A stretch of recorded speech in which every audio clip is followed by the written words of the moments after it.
Hello, everyone, and welcome to day 2 of the Virtual Island Summit. Thank you so much for joining this session. My name is Catalysing, and I am the Director of Business Development at Island Innovation. I'm based in Spain, Valencia.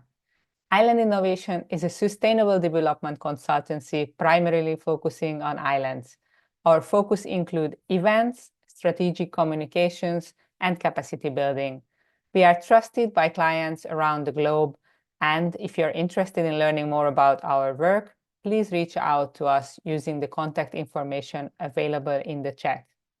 I'm very happy to be moderating this session, Strategic MICE Tourism, Catalyzing Island Development through Business Events.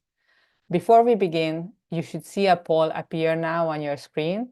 Please let us know your gender, where you're connecting from, and the sector and industry you belong to. I invite you to please make sure of the chat function to introduce yourself and where you're joining from, and make any comments during the session. Please make sure that you use the Q&A function for any questions you might have for the panelists, and we will do our best to make sure that we can address as many questions as possible in the Q&A part. I'm waiting for the poll results to come in. I'm seeing in the chat people are from Portugal, Ghana, Netherlands, India. Yeah, we do have a very international session again. And I got the results. So we have mainly from Europe. This explains the time zones, but we do have attendees from North America, Caribbean, Africa, Indian Ocean, Asia. So nice to see. We have actually almost 30% from the Pacific, so amazing. And yeah, and mostly from environmental services and ocean conservation. I think MICE tourism is interesting for any sectors. So this takes us to our session, the strategic MICE tourism.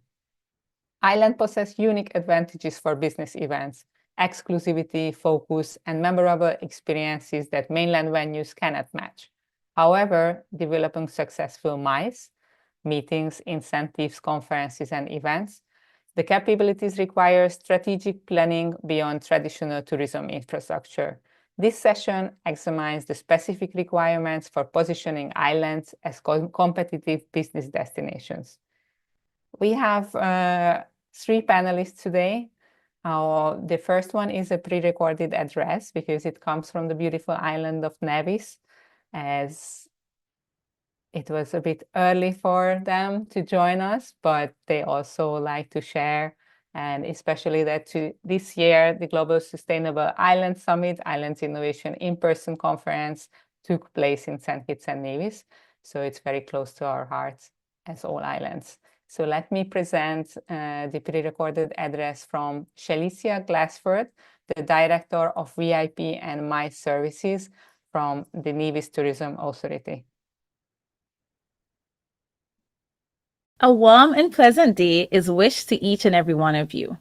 It is a genuine privilege to be here with you today, and I extend my gratitude to Island Innovation for inviting me to speak on a subject close to my heart, strategic MICE tourism and its vital role in driving island development. When the world thinks of islands, the immediate images are often sun, sea, and sand, leisure, and relaxation. But islands are so much more than just holiday spots.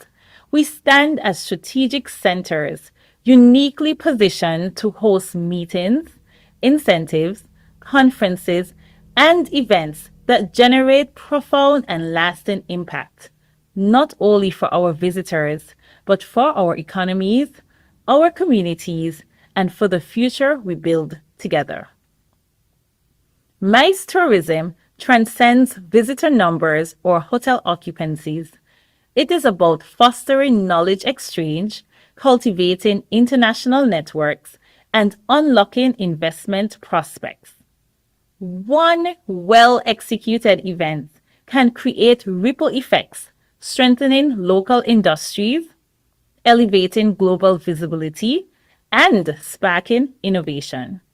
This is why business events have the power and the responsibility to be the catalyst for sustainable island growth. Allow me to share a snapshot from Nevis, where I serve as Director of VIP and MICE Services at the Nevis Tourism Authority.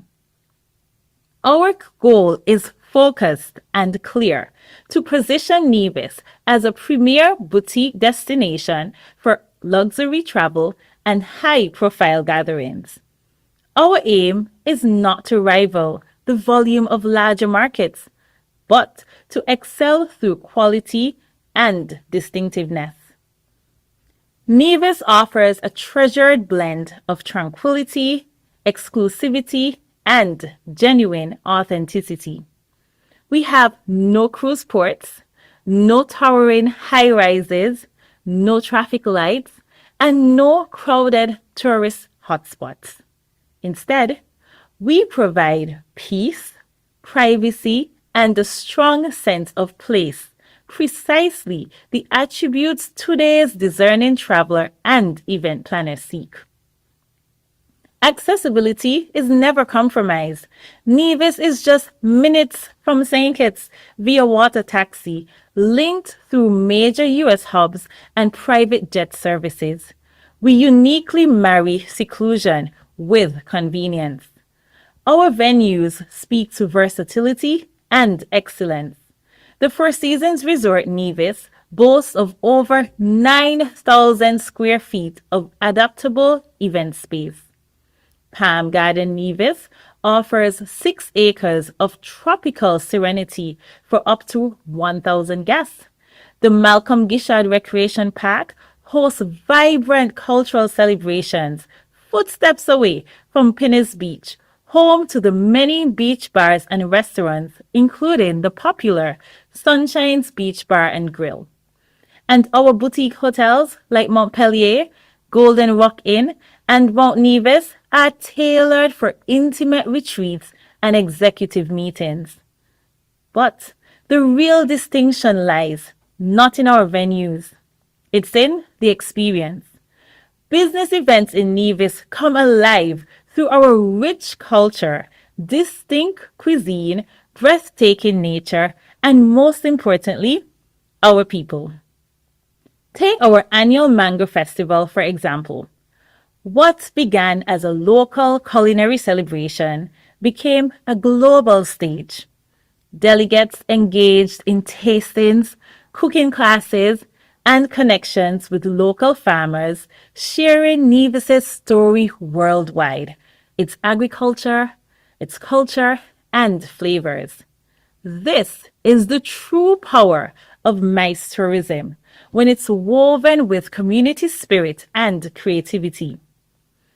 Now, turning to sustainability, an existential imperative for islands like ours.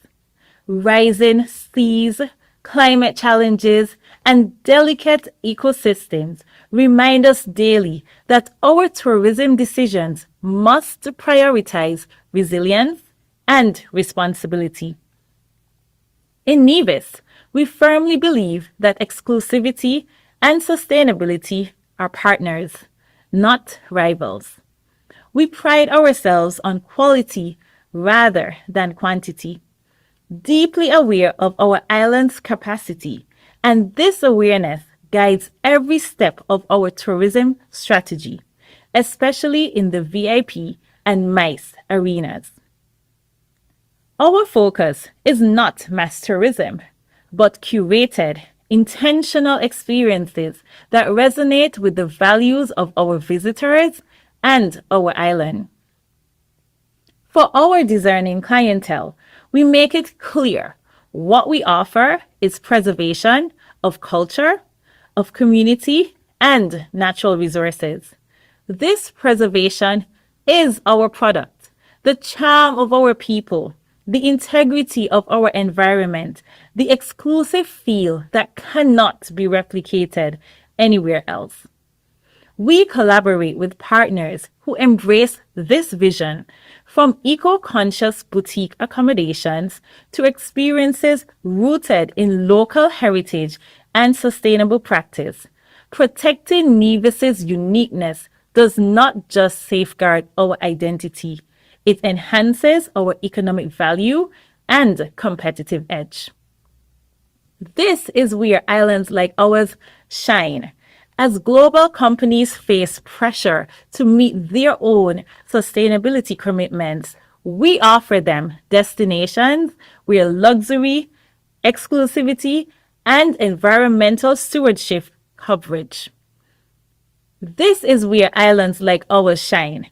As global companies face growing pressure to meet their own sustainability commitments, we offer them destinations where luxury, exclusivity, and environmental stewardship coverage. We become not just event hosts, but strategic partners aligned with purpose. My aspiration for Nevis is to be top of mind when global executives or incentive planners ask, where can I take my team to disconnect, to reset, and to reconnect? Nevis must be the answer. A place where sophistication meets simplicity, where luxury is defined not by excess, but by personalization, privacy, and purpose. Success for me isn't just simply growing visitor numbers. It's found in the stories guests carry home, in the ambassadors that we gain for our island, and in the lasting benefits our communities experience. So, I leave you with this. Island business events are more than just meetings. They are transformative experiences. Attendees don't just participate, they engage, create memories, forge deeper connections that endure way beyond the event. If we as islands can continue to deliver that strategically, sustainably, and authentically, then we will not only be destinations of choice, but destinations of influence. Thank you.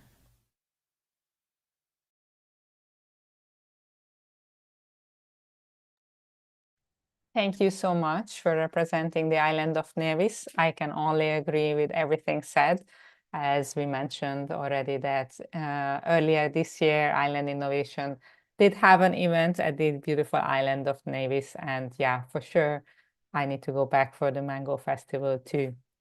So our next speaker is coming from and representing an island which you wouldn't think of right away as your destination. It's a bit out of the way, but Susanna will share us like why is it the perfect spot to organize your event there.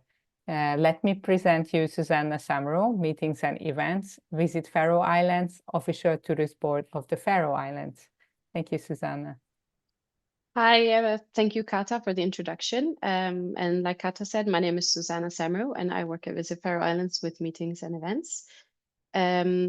Meetings and events has been a focus in the Faroe Islands for about, I think it's 10, 12 years ago that we started strategically working with MICE.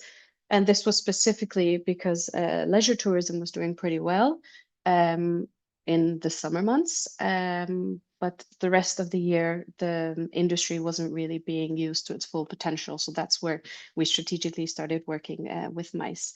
For us, working with MICE isn't about size, but it's more about the relevance for the Faroe Islands and the relevance for the participants attending a certain event. We focus on our industrial strengths in the Faroe Islands, and we build on our ambassador network that connects international association with our local expertise. We've seen how focusing on these allows us to attract events that are not just for visitors, but rather these visitors become partners in knowledge and innovation, benefiting the local community as well as themselves. It's a very powerful position for islands. We are able to do things small scale, apply things small scale that can be used as best practices and be applied at a bigger scale.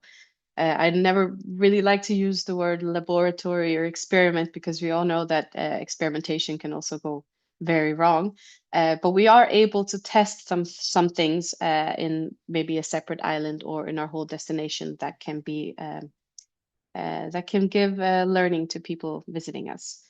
We have a big focus on what can I say, that all the events that we bring to Faroe Islands strategically have to be rooted in our local community. We want these events to leave a legacy. And as the representative from Nevis said, as international corporations and companies are also judged by how they work with sustainability, this is, of course, something that we help them with, and something that we're very conscious of when people have to travel far to get to the Faroe Islands. And we try to create a kind of immersive, memorable experience that only islands can offer, as many of you may know. So when delegates come to the Faroe Islands, they don't just attend a conference. We want them to live it. We want them to feel the nature and the culture and the strong sense of community that we have.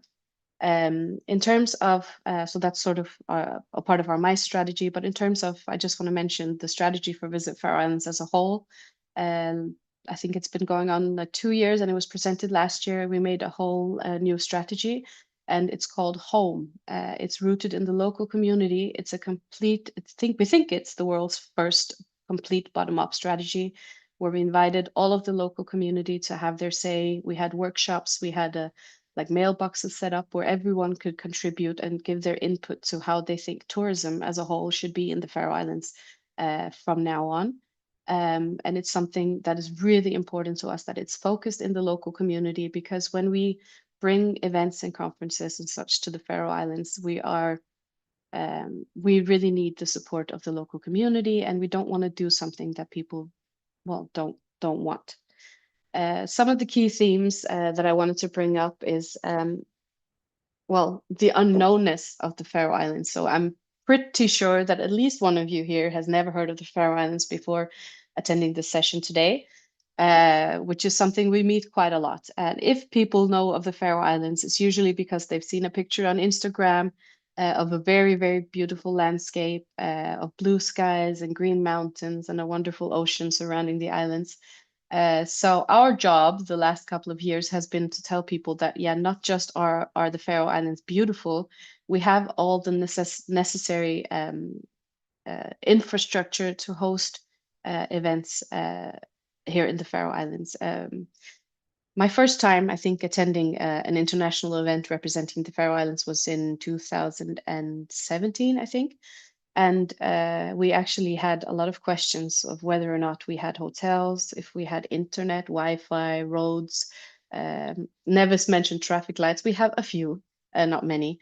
So we've come a long way in having to explain to people that, yes, we do have hotels, because we wouldn't be selling mice if we didn't. Because, of course, among the other things that attract people to a destination, the bare necessities have to be there as well. So that being said, we have to work quite hard to attract people to the Faroe Islands. The remoteness and the unknownness is, I would say, an advantage in leisure tourism, not so much in MICE, because a lot of people seek places that few people have attended, and places that don't have a lot of visitors and have over tourism. But it's something that we are trying to use to our advantage. So when we sell the Faroe Islands to people who arrange conferences and events, we usually say, imagine sending your delegates to a place that they've never heard of before and coming back with a lot of stories to tell. So I usually compare it to when we go to events, or when I myself attend events abroad, I come home, I say, oh, I've been to this big city, I've been to all the capitals in Europe, for example. And the usual reaction that I get is, okay, or just, how was it? So when people returning back from the Faroe Islands, I'm pretty sure that's not the response they're going to get. They're usually going to get a, where have you been? Or what's that? Or, wow, that's on my bucket list. So it's quite a fun thing to talk to when trying to sell the destination, because you have to sell something that's quite unknown. But back to the MICE part of it, we really, really focus on relevance over size. So it's all about the focus and impact and how we can benefit from an event, and vice versa to the people coming to attend an event. So how we use what we are, for example, what we are really good at in the Faroe Islands. So our industrial strength ranges for maybe everything between fisheries, fish farming, sustainability, basically a lot of things in the ocean science, a lot in the medical as well here in the Faroe Islands, because we have commonly, for example, researched a whole age group. So, for example, all women born in 1980 are in a research project for the whole of their lifespan. So you're able to take a pretty good test sample of an entire population and see how that works out in terms of research. That was actually quite a fun thing, or a fun side effect, I would say, of COVID, because it actually sparked a lot of new research projects for us here in the Faroe Islands, because we were able to close our borders to the outside world, and we were able to fight COVID pretty quickly. So we lived a much more normal life than many other destinations have, and that's one of the benefits of being an island, I would say, that you can just close off. But we also, when we look at what type of events we want in the Faroe Islands, we don't just look at what we're good at. So how can we put our knowledge and promote our researchers and such, but we also look at what are we not so good at. So, for example, for a specific conference, is there any political debate that we want to get started? Is there any infrastructural problem that we have where we could bring an event to the Faroe Islands and put them together with our policymakers and our researchers and all the relevant parties to see how we perhaps from this event can spark a conversation, have a change of policy and such. So it's not just about what we're good at, but it's also maybe about what do we need help with. So it's very much rooted in the community, what we need, what we want, and what we are good at. As well as this, we also have a broad ambassador network with local experts. This gives us quite a big or good credibility when we bid for events, because we use them, we use what their expertises are and look for events that will benefit them specifically and help them to get these, secure these events. Like the introduction to this panel mentioned, the islands offer focus, immersion, and memorable experiences. This is also something we're very conscious of here in the Faroe Islands. I believe that many of us here today have tried to attend a conference maybe for 1 or 2 days, and we haven't seen or felt the destination we're in. We could have been in a meeting room anywhere in the world. So we actually have the industry partners. We have a really good connection with them. We have a network with them, and we meet quite regularly. And we have taught them what we call the Faroese meeting design. So we ensure that, for example, the hotels and the venues, when they are hosting events with international delegates, as well as also the locals, to bring this meeting design into the meetings. So people come to Faroe Islands because of the pictures that they see and because of our expertises, of course. But we really want them to experience this regardless of how much time they have in their schedule to explore the island. So this can be in terms of the food they get, which will be locally sourced. In terms of entertainment, we will use local entertainment. Sometimes it's a school choir. Sometimes it's representatives doing our national chain dance, something very, very dear to us and something very traditional. So at least when people leave the Faroe Islands or leave the meeting room, they will know that they haven't just been in a meeting room anywhere in the world. They have been to an event in the Faroe Islands. Like we said, legacy and sustainability is a big part of what we do as well. I just want to take, for example, an example. We had a meeting with the Faroese Research Council 2 weeks ago, and they had a workshop earlier on this year. And they actually did something quite interesting. They followed up after the meetings with the Faroese delegates that attended this workshop to see what they got out of this specific workshop. And it was actually quite interesting because I don't know if this is common for many of the other islands, but we lack quite a lot of statistics in the Faroe Islands on, especially on MICE tourism. And when we talk about the benefits, we always talk about how our researchers and our ambassadors get access to maybe international networks, funding, research projects, and the results from the Research Council were actually really, really impressive. We saw that many of the participants were in an ongoing, some were even already immersed in a new research project. Some had were talking about different opportunities. Some had secured fundings for their local research and such. So it's really important for us when we do bring this knowledge to the Faroe Islands that it's also, how can I say, absorbed by the local community, as well as not only in terms of funding, of course, and networks, but also just for the benefit of the local community in the long run. Specifically for the Faroe Islands, what I think makes us really special, also in terms when people want also when people want to plan an event here in the Faroe Islands, is that the distances between people are very short. We're a very close-knit society. So when we have to bring, like I said, a conference that requires some type of policy change or to spark new conversations here in the Faroe Islands, we have easy access to the right people, to the politicians, to the stakeholders that might be interested in the events. And this is also something that benefits the guests that attend here in the Faroe Islands, because this is something that you really notice, something that you really feel. And a benefit for people who host events in smaller places is also that, like I said, when I have attended events internationally, if I've had a meeting and the meeting ends, most likely me and the other meeting participants will go our separate ways, and we won't likely see each other outside of this conference. But here in the Faroe Islands, people are very seen. You get a lot of informal networking when you bring a lot of people to the Faroe Islands, because they do meet each other in the local shops and the cafes and such. So it's really, it's actually something that we have heard from people who have had events here in the Faroe Islands. So it's not something that comes from us, but it comes from them as feedback, that it's really the what do you say, down to earth, unprovoked networking that was really meaningful that they experienced here. What is really the fundamental importance for us is the political and local support. We've seen it's been an ongoing, what can I say, ongoing process all of the time. We have a really close connection to especially the municipality here in the capital, Tórshavn, in terms of support and funding for us here at Visit Faroe Islands, and also for political support.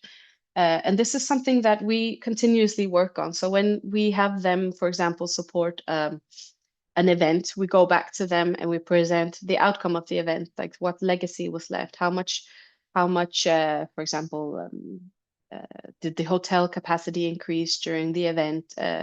How much, of course, the financial side as well is important to them. And this is something we work with, especially the municipality here in Tórshavn. They usually fund events. Again, one of the terms is that these events have to be outside of high season. So that's also a way to push MICE events to the other seasons. Yeah, so we've seen how the local community benefits from this, and they have this political support. And we've also seen how locals here in the Faroe Islands have taken initiative to, for example, to build on the MICE infrastructure, because we've seen a big increase in MICE tourism in the Faroe Islands. I was previously, maybe the last 15 years, 15 years ago, yeah, when I started working in tourism, the hotels were closed from maybe October, November to March, April every year. And now we see that they're open year round, of course, this makes the locals very happy, because we can go and enjoy hotels and restaurants and such all year round now. We've seen investments in, for example, venues. So previously, our biggest venue used to be able to only host around 600 delegates. Now we have a new venue with up to 2,500 delegates for a conference. Since COVID, our hotel capacity has doubled. So yeah, the effects of MICE in the Faroe Islands are very, very clear. And one of the things that makes it possible is, of course, the support of the political system, but also the support and engagement of the local community. For example, one thing that has been very consciously done is when we got the new multi-purpose venue, it was not only a requirement that it would have to meet certain conference, what do you say? Conference needs, but it's multi-purpose. So actually now, for example, the locals can go and enjoy an indoor concert. It rains here over 300 days a year. So now we benefit from this multi-purpose arena because we can have a concert indoors for up to 5,000 people. So that's sort of how we combine the needs of the local community with the needs of MICE in the Faroe Islands. Thank you. Thank you so much, Susanna. I do have already some questions for you, and the audience is also sending. Yeah. But before we get there, let's hear our third and last speaker, Michelle Marie, the founder and CEO of the Nomad Escape.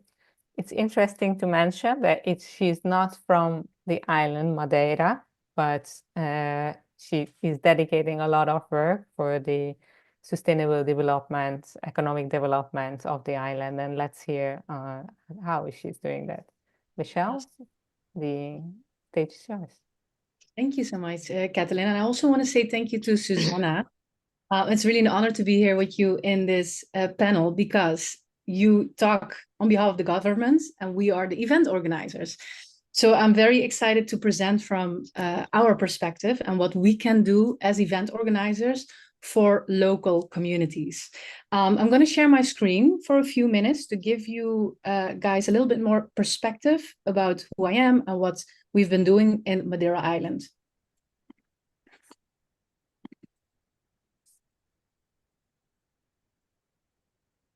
A small introduction for the ones who don't know me yet. My name is Michelle Marie. I'm originally indeed, as Katalin said, from the Netherlands, but I've been living now for the last 5 years in Madeira Islands. And I'm not sure, I would love to see in the chat who has been visiting Madeira Islands. If you haven't yet, you have to join. Simply, I'm going to show it in the next slide. It's the Hawaii of Europe and also known as the island of eternal spring. So it's never too hot, never too cold, the ideal event destination. As a profession, I am a global business connector. So I do strategic business introductions between companies and governments and individuals. I'm an event organizer and my company is called the Nomad Escape. I'm the founder and the CEO of the Nomad Escape, and we host events and retreats and business and network clubs for location-independent entrepreneurs and remote workers all around the world. For the last 7 years, I've been building communities in different locations in the world. And in the last 5 years, I work with different governments. So our biggest partner is at the moment Portugal, Madeira Islands, but also we've been sponsored by Greece, Estonia, and different international brands. So I just want you to imagine, can you imagine yourself, picture yourself here for 7 days with 150 visionary entrepreneurs?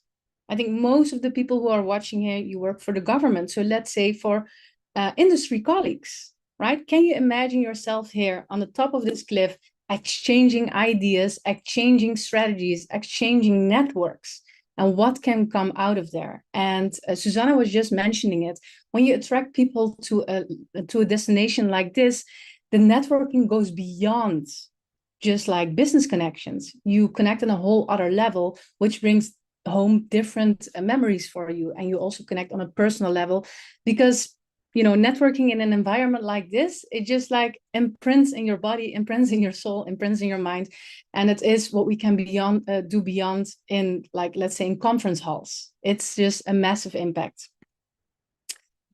So what brought me here today?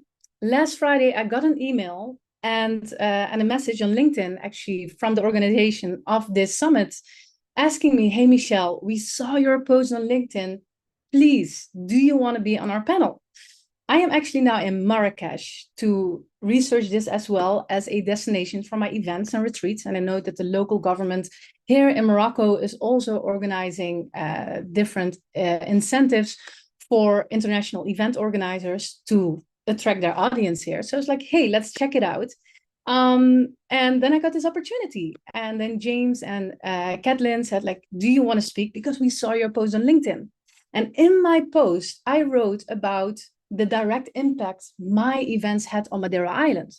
And in less than 24 hours, this post was viewed over 62,000 times, had 620 likes. And I shared there that I brought over 500,000 euros to Madeira Island through my events, by renting out hotels and venues in low season, by bringing guests to restaurants, by using services of local service providers, by working with students, with tour agents, and everything that you can imagine that comes with it, with an event like this.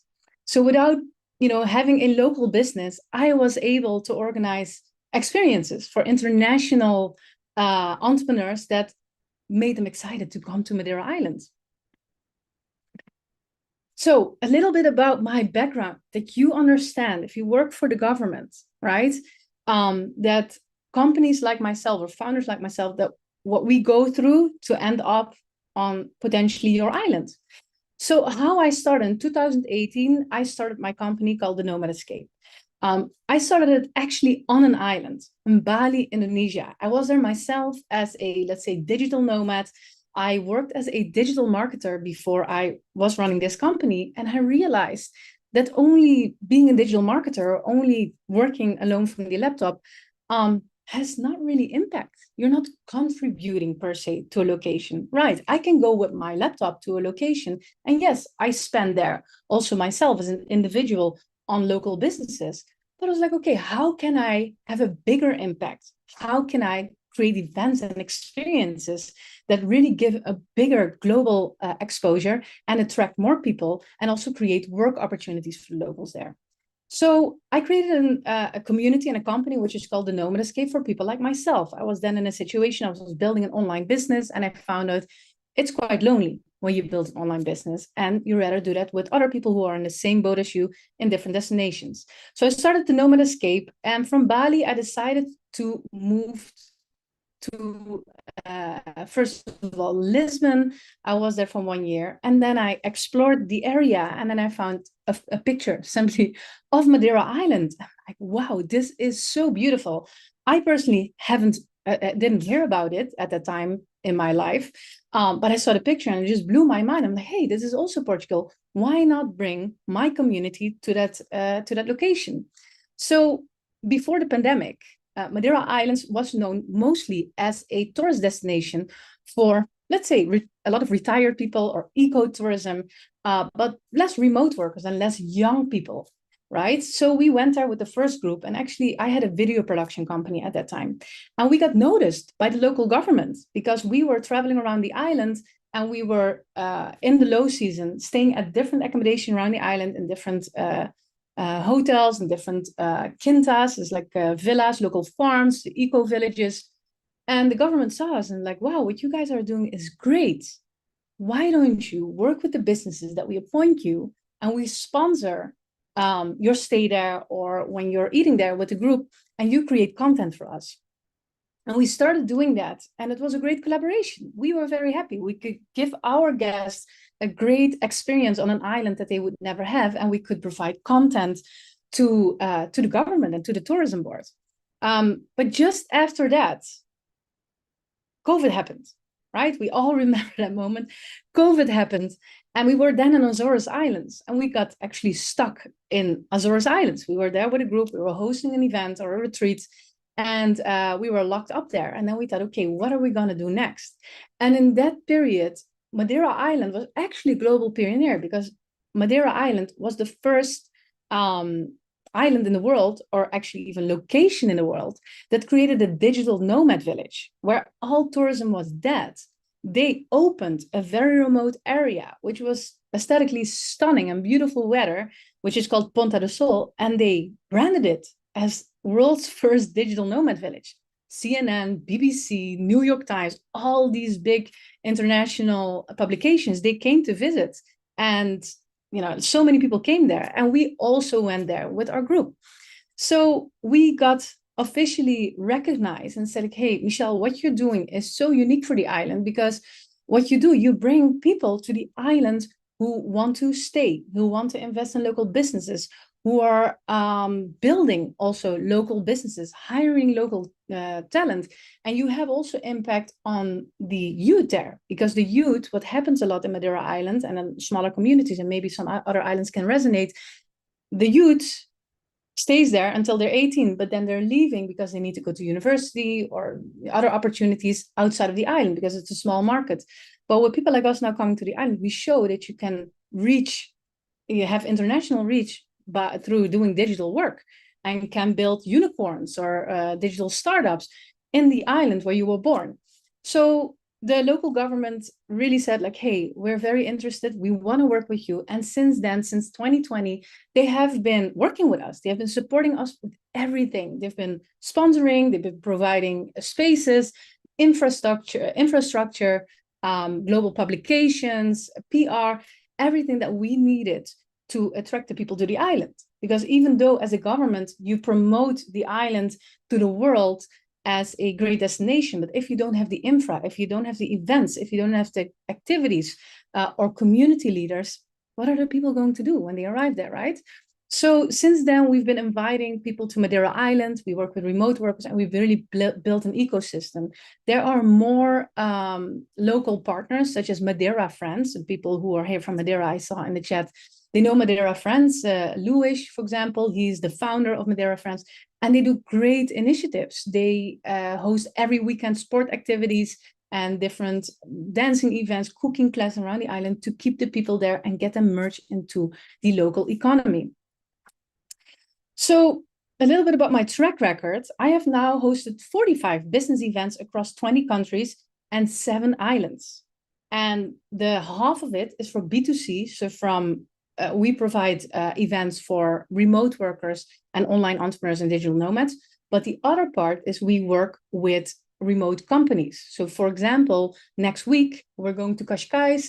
It's like a half an hour, a beautiful beach and half an hour from Lisbon. And we're hosting there a company retreat for a US company with remote teams in Australia, New Zealand, Canada, US itself, and Portugal as well. And they're flying their team in to have a company event there. And we are organizing that.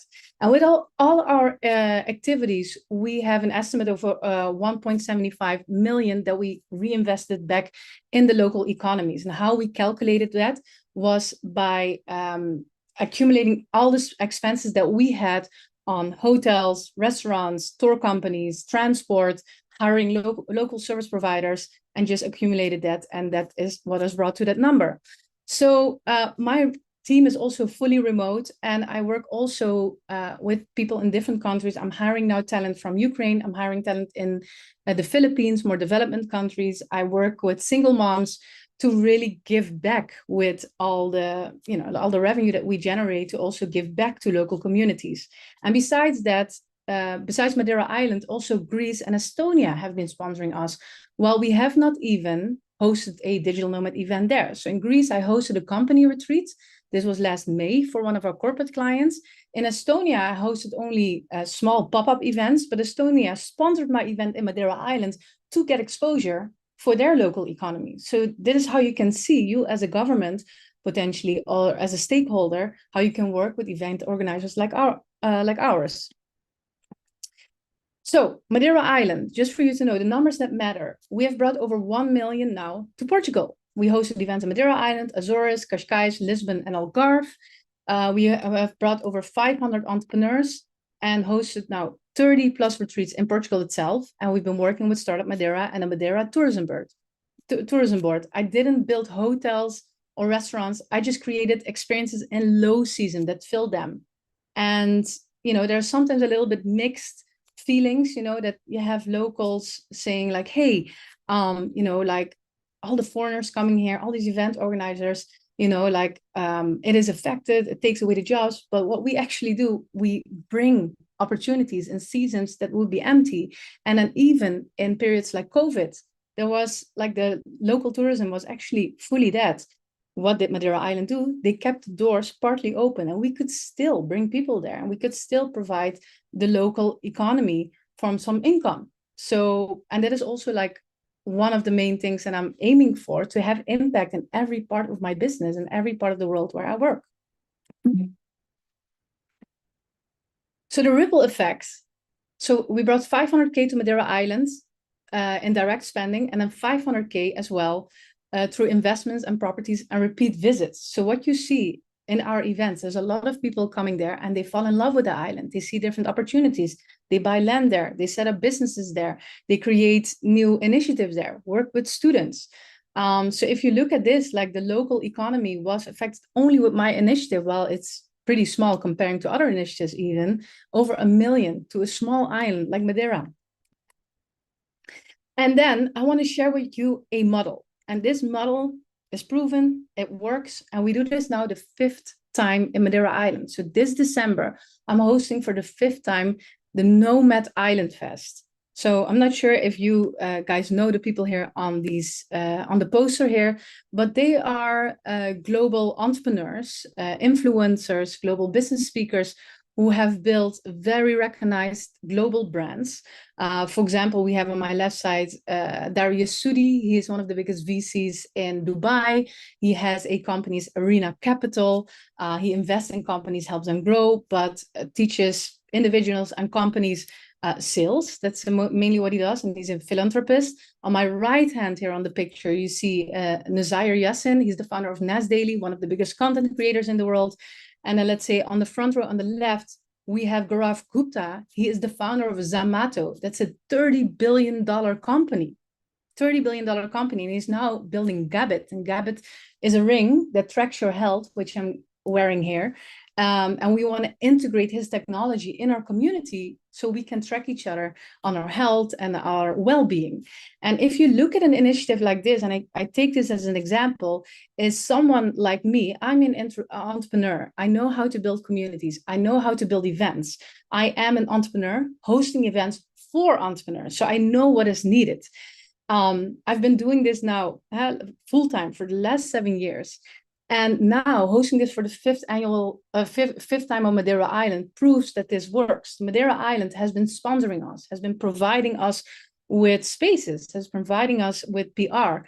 And because of this, we are able to bring so many people to the island.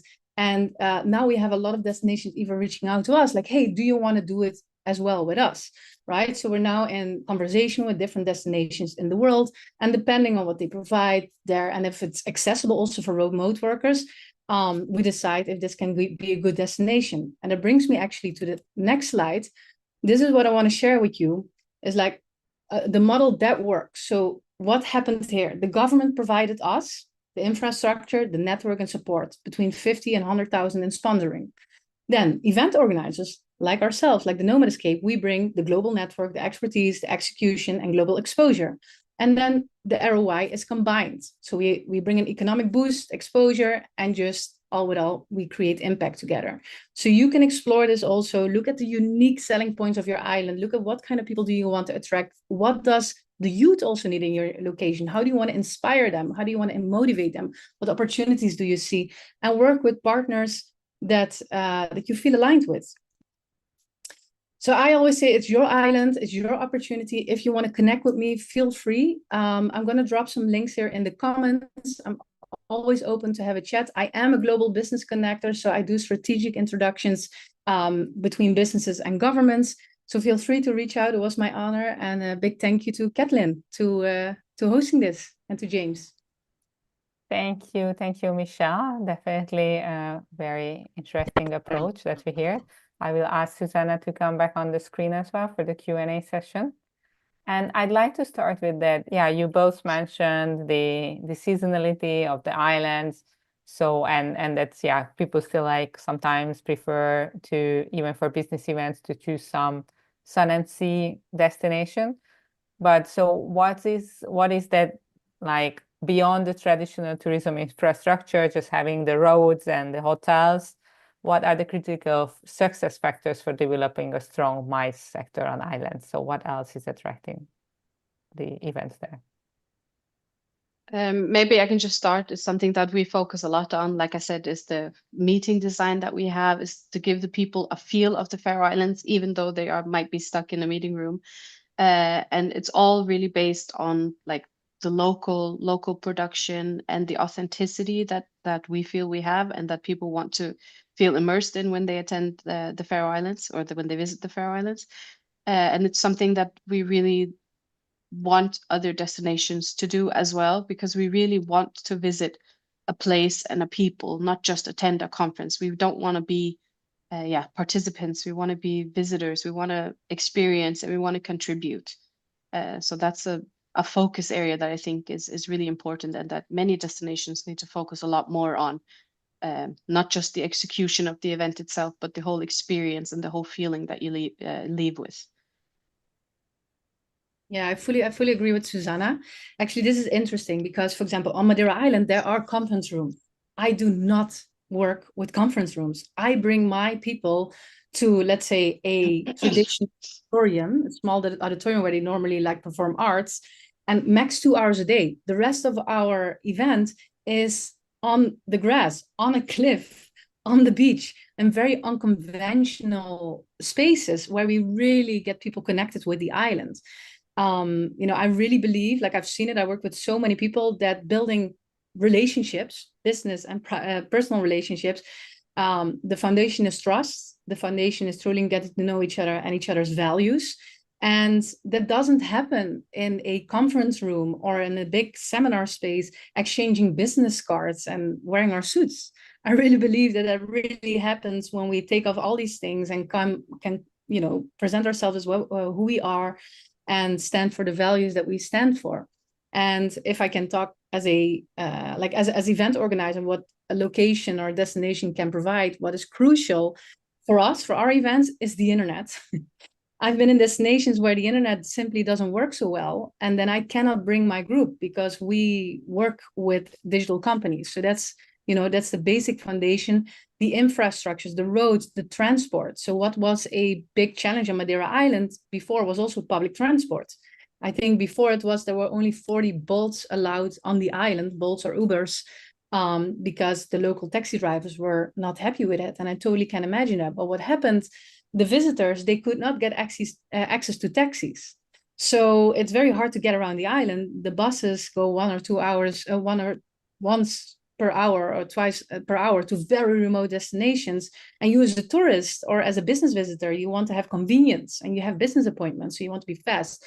So now recently, I came back to Madeira 1 month ago after being 7 months away because I speak in many different countries. Now it's super easy accessible. And it's like constantly when I order a taxi, we have access to it. And this made me confident to bring these big influencers, because if I bring people here who even come with private jets and they cannot get a taxi or a proper transport from the airport to our event destination, they're going to look at me like, hey, Michelle, you cannot provide our basic needs because we are very busy. So those are things I think that should be really addressed as a destination to a service provider like ours, asking them, okay, what do you need? How can we support you? Also doing local introductions. We work with Startup Madeira. That's an organization who works with local startups. And they constantly ask me, like, okay, Michelle, what do you need? Who do you want to talk to? It's like, okay, I want to talk with the directors of these hotels. I want to talk to CEOs of local companies. I want to talk to the director of university. And they provide. So having really that strategic partnership and see each other really as equal partners, that makes it just a beautiful collaboration. Pleasant, but also very impactful. Let's see if I have time to come back on that point, but I want to at least ask one question from the audience, and in the sustainability theme. So there is a question like, how small islands boost the circular economy and like MICE itself? So do any of you count circularity and sustainability into like how there are like also 2 other questions about the SDGs? Like, do you take that in account when organizing MICE at the event at your islands, Susanna? Absolutely.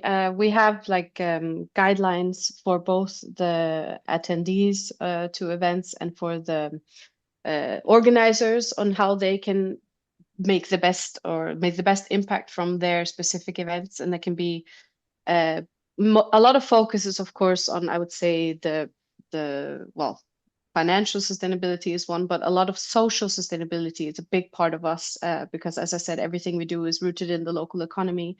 We really want them to contribute something. And also this can just be by when we have organizations come into the Faroe Islands, to just present them with different ideas for using, for example, local experts. Also, you know, well, to get to the Faroe Islands, you most of the time have to take at least 2 flights, which gives people a lot of flight shame in many cases. So that's something that we try to fight by using people from, I would say, closer proximity to Faroe Islands than always bringing people from really far away. And if we do bring people from really far away, it has to be purposeful, I would say. And of course, we work a lot with regenerative projects as well. So when people do come to the Faroe Islands, they want to leave a lasting legacy also in terms of preserving the nature and such. So it's a big part of the focus that we do. And in terms, of course, of the SDGs, that's also something really important to us. And it's also rooted very deeply in our strategy. A lot of focus on, for example, water. And yeah. Michelle? Yeah.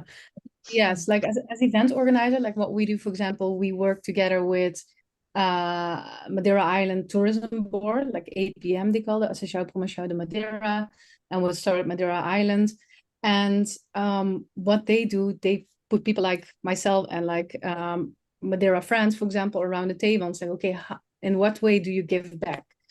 And we have hosted, for example, different initiatives like beach cleanups, you know, like making people aware of the sustainability around the island, but also mostly what Susanna says, like the social impact. For example, now I recently connected, actually last Friday when I got the invite to speak here, I was in a meeting with the director of the local government in Madeira Island, director of sustainability, innovation, technology, and competitiveness. And she heard about us. And that was through a connection that was connected to me through Startup Madeira. And she heard about my initiatives and she invited me basically to the office. And she said like, hey, do you want to do something together with us for the youth? Do you want to show people how your journey started? Because when governments speak to communities, there's also many times like resistance, right? So like in Madeira Islands, there's resistance against the digital nomads because we should take the housing, we should take the jobs. But it's the other way around. We come there, yes, housing prices increase, but it's not because of us. That's a governmental level, because like the interest rates for houses are so high by the banks that even when I buy a house and I want to rent it out, I need to put up the rent price higher because it's not affordable, right? So it's not by the people who bring it, it's by the, you know, more on a local, like on a governmental level. And she invited me because she knew about my personal life story. Like, hey, do you want to share maybe with students and with locals your story? Because what happens, people see, like, let's say founders like myself coming in, we travel around, we set up beautiful events, we stay in beautiful destinations, and there is judgment, like, okay, she has it all, she travels the world and all these things. But they invited me to share my story, for example, like where I started, like when I was a kid, when I was 14 years old, I was homeless. So I came from the streets, I had nothing, and I built myself up. I worked my ass off to do what I'm doing today. My background, I was a teacher, I was a social worker, I worked with kids in prison. And I taught myself digital skills, built up a global company, and now do this. And, you know, like entrepreneurs like myself, we can share our stories and making locals understand, like, if you invest in yourself and look beyond what you see, the facades online, you can also build global impact by your initiative. I think So that would deserve a whole separate session, Michelle. I mean, these lots of questions that you brought up, but unfortunately our session came to an end. Yes. So I would love to like really thank you again, Susanna and Michelle, for joining us and sharing the experiences from Faroe Islands and Madeira. I learned a lot myself for sure. On this note, I'd like to mention that we were talking about how you choose and the destination, and Island Innovation does the same. So we like to choose like not just a pretty venue, but also like a partner, and how we curate our events, really like work together with the local government and the community so that the island partner can make the most of it. And on that note, I'd like to announce our next in-person event, which will take place next year, the Global Sustainable Island Summit. It will be the 4th edition between April 20th to 23rd. Our partner is the Cabildo of Gran Canaria. And so please note that all attendees of the Virtual Island Summit can get an additional discount on the early bird ticket using a special coupon that my colleague is just sharing in the chat. I'd love to see everybody there. And with this, I'm closing the session. See you at other sessions of the Virtual Island Summit. We still have 3 full days. And of course, this afternoon, there is another session coming up. So see you there. And thank you again for the attendees and the panelists.